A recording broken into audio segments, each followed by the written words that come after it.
Баршаға сәлем, достар, қалдарың қалай? Менің каналыма қош келдіңіздер.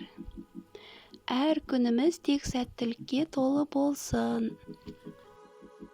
Құрметті менің оқырмандарым, мен бүгін сіздерге бір қамырдан екі түрлі пирогтың жасалу жолдарын көрсетемін. Менің кешегі заказға жасаған пирогтарым өте дәмді, өте оңай жасалады. Міндетті түрде осы рецепт бойынша жасап көріңіздер. Видеоның астына описаниеге рецепттің толық мөлшерлерін жазып кететін боламын. Ал бісміллә деп, ең алдымен бізге електен өткізіп алған ұнымыз, қантымыз, ерітілген сары май немесе маргарин қажет, жұмыртқа, тұз және разрыхлитель немесе пищевая сода саламыз. Ұнымызға қантымызды, тұзымызды салып, егер разрыхлитель қоссаңыз, осы кезде қосып аласыз. Мен пищевая сода қосып жатырмын. Сол үшін пищевая соданы уксуспен гасить етіп қосамын. Сіздер де осылай қосыңыздар. Жақсылап араластырып алып, пищевая соданы қосамыз, ас содасын. Содан соң сары майымызды құйып, қасықпен араластыра отырып, елейміз.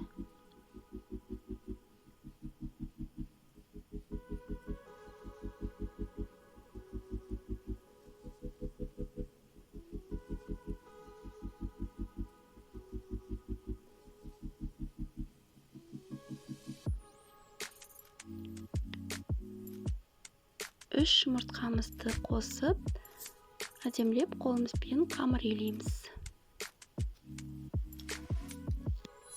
Қамырымыз осындай жұмсақ, өте әдемі қамыр болады.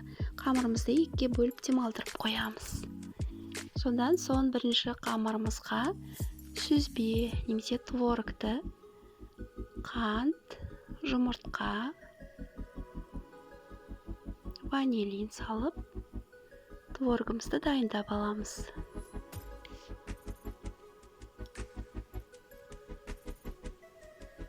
Достар, егер сіз менің каналыма тіркелмеген болсаңыз, қоңыраушаны басып, міндетті түрде тіркеліп алыңыз.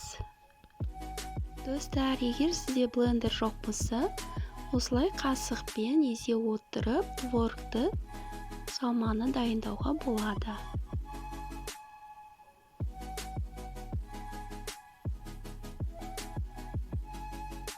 Жақсылап араластырып болғаннан кейін, қамырымызды противенге жайып, бетіне дайын болған сүзбелі қоспамызды саламыз.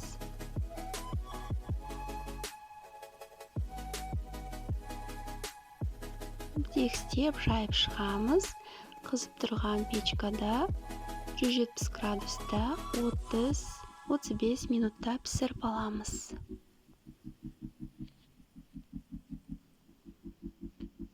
Екінші пирогқа бізге грек жаңғағы, бұл жерде мейіз қоссаңыздар да болады, әртүрлі дәндер қосуға болады.